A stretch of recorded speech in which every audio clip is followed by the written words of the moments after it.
Much गया बवाल। संत की वाणी पर एफआईआर की मांग। शिवसेना भूल गई हिंदुत्व। अब साधु संतों पर ही वार। क्या बाबा बागेश्वर की लोकप्रियता से डर गई शिवसेना?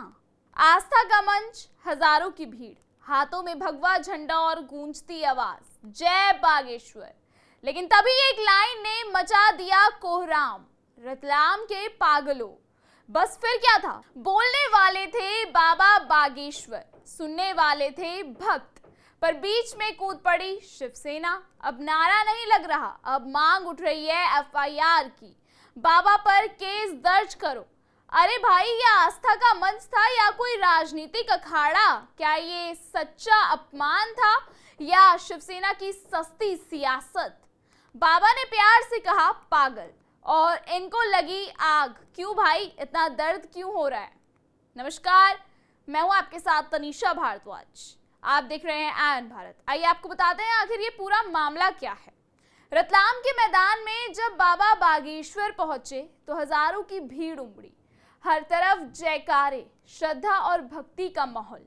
बाबा अपने जाने माने अंदाज में बोले, अरे रतलाम के पागलों, सुनो बात। ये लाइन जो बाबा अक्सर हंसी मजाक में और स्नेह से बोलते हैं, उसी को मुद्दा बना दिया गया है। शिवसेना ने इसे बताया जनता का अपमान। जिला प्रमुख शांतिलाल मालवीय ने पुलिस अधीक्षक को ज्ञापन देकर एफआईआर की मांग कर डाली। शिवसेना का कहना है कि बाबा ने रतलाम की जनता की भावनाएं आहत की हैं। लेकिन क्या ये पहली बार है जब बाबा ने पागल शब्द कहा? बिल्कुल नहीं। बनारस, बिहार, भोपाल, हर जगह बाबा अपने भक्तों को इसी अंदाज में पुकारते हैं, क्योंकि ये है उनका तरीका अपनापन जताने का, भीड़ से जुड़ने का। अब सवाल ये है, क्या ये वाकई जनता का अपमान था या फिर ये शिवसेना की सस्ती सियासत का नया स्क्रिप्टेड ड्रामा? शिवसेना ने बाबा के बयान को मर्यादा के खिलाफ बताया है। शांतिलाल मालवीय का कहना है कि चाहे कोई भी हो, किसी को जनता को इस तरह की भाषा में बोलने का हक नहीं है।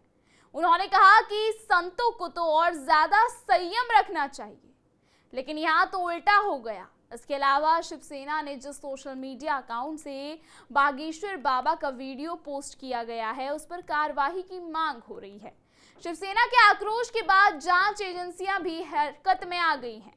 अब देखना यह है कि क्या बाबा बागेश्वर के खिलाफ कोई कार्रवाई होती है या नहीं। उधर रतलाम में इस बात को लेकर माहौल गर्म है और लोग इंतजार कर रहे हैं कि आगे क्या होने वाला है।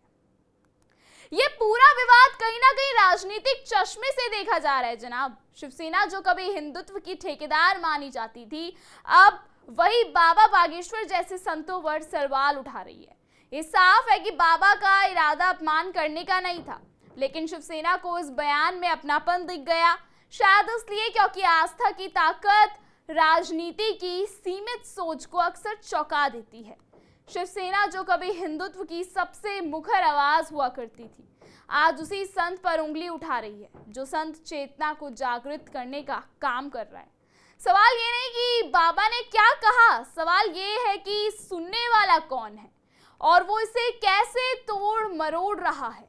राजनीति की दुनिया में जहां हर शब्द को वोट की तराजू पर तोला जाता है, वहां आस्था की भाषा समझ पाना शायद इन लोगों के लिए मुश्किल हो गया है, क्योंकि संतों के बोल प्रेम से उपजते हैं और राजनीति की चालें भ्रम फैलाने से। इस खबर पर आप क्या राय रखते हैं, कमेंट सेक्शन में जरूर बताइएगा। फिलहाल इस खबर में इतना ही। लगातार देश और दुनिया की तमाम खबरों को देखने के लिए बने रहिए आयन भारत पर। आयन भारत को सब्सक्राइब करना ना भूलें।